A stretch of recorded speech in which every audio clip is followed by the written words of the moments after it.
आपको बता दें कि बिहार से इस वक्त की एक बड़ी खबर सामने आ रही है। 14 जनवरी के बाद बिहार की राजनीति में आएगा बड़ा भूचाल। चिराग पासवान शुरू करेंगे बिहार फर्स्ट, बिहारी फर्स्ट संकल्प यात्रा। पंचायत स्तर पर कार्यकर्ताओं को मथेंगे चिराग। नीतीश कुमार के वोट बैंक में सेंधमारी करने की तैयारी। लोजपा रामविलास का मेगा प्लान और गठबंधन के भीतर बदलती सियासी केमिस्ट्री। नमस्कार, मैं हूं संजीव और आप देख रहे हैं आप तक न्यूज। अगर आप हमारे चैनल पर नए हैं तो चैनल को जरूर सब्सक्राइब कर लें। बिहार की राजनीति में खरमास यानी समय, जिसे शुभ कार्यों के लिए वर्जित माना जाता है, अब समाप्त होने वाला है। लेकिन सियासी गलियारों में अशांति किसी बड़े तूफान से पहले की खामोशी है। केंद्रीय मंत्री और लोजपा रामविलास के अध्यक्ष चिराग पासवान ने अपना मेगा प्लान तैयार कर लिया है। जैसे ही मकर संक्रांति पर सूर्य उत्तरायण होंगे, चिराग बिहार की सड़कों पर उतरेंगे। बिहार फर्स्ट, बिहारी फर्स्ट के नारे के साथ चिराग अब केवल दिल्ली की कुर्सी तक सीमित नहीं रहना चाहते, बल्कि उनकी नजर पटना के सिंहासन पर भी है।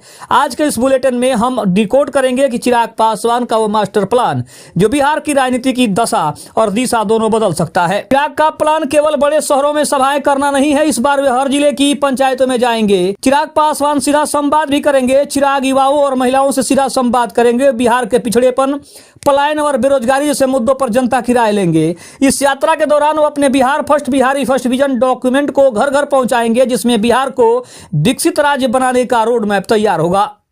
चिराग की टीम ने इस बार डिजिटल और फिजिकल दोनों मोर्चों पर तैयारी की है। सोशल मीडिया पर रील और लाइव के जरिए युवाओं को जोड़ा जाएगा। क्या चिराग पासवान एनडीए के भीतर अपनी ताकत को बढ़ा रहे हैं? अगर बात करें तो पिछले लोकसभा चुनाव या फिर विधानसभा चुनाव के बाद चिराग ने 100% स्ट्राइक रेट, 5 में से 5 सीटें जीतकर उन्हें दिखा दिया और साबित किया कि वे बिहार के सबसे बड़े क्राउड पुलर नेता हैं।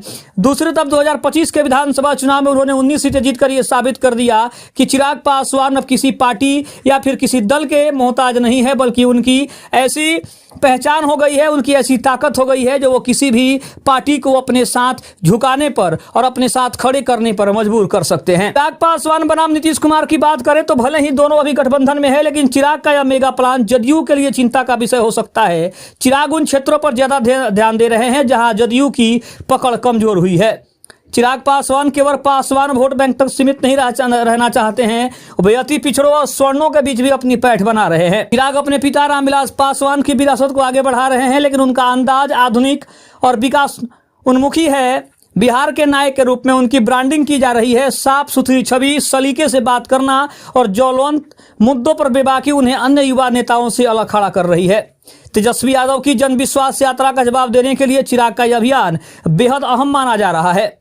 तो ये साफ है कि खरमास के बाद बिहार की सियासत में दही चूड़ा की दावत के साथ ही चिराग पासवान का शंखनाद हो जाएगा। चिराग जानते हैं कि अगर उन्हें बिहार की राजनीति का ध्रुव बनना है तो उन्हें दिल्ली के वातानुकूलित कमरों से निकलकर बिहार की धूल भरी सड़कों पर पसीना बहाना होगा।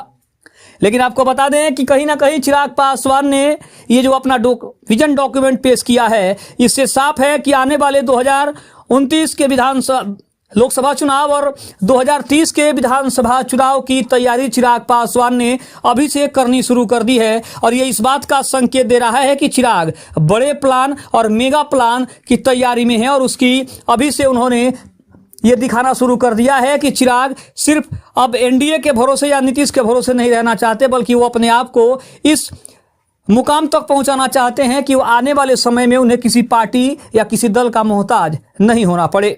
खबर कैसी लगी कमेंट में जरूर बताइएगा। तब तक के लिए धन्यवाद। जय हिंद, जय भारत।